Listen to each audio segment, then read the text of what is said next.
I'm setting up an off-grid community farm project in the driest start to a season on record. Part 2, and there's a lot to catch up on.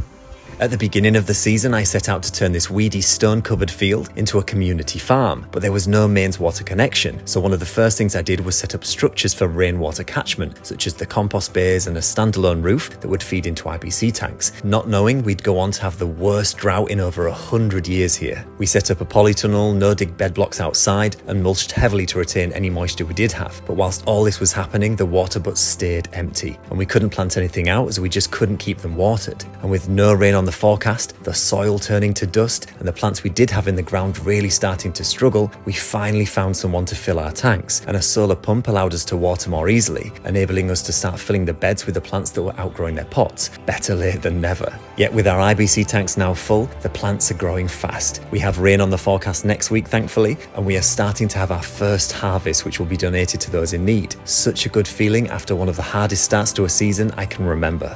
And as I was filming this, it started to rain. And for regular updates on the project, you can join my community newsletter. There's a link in my bio.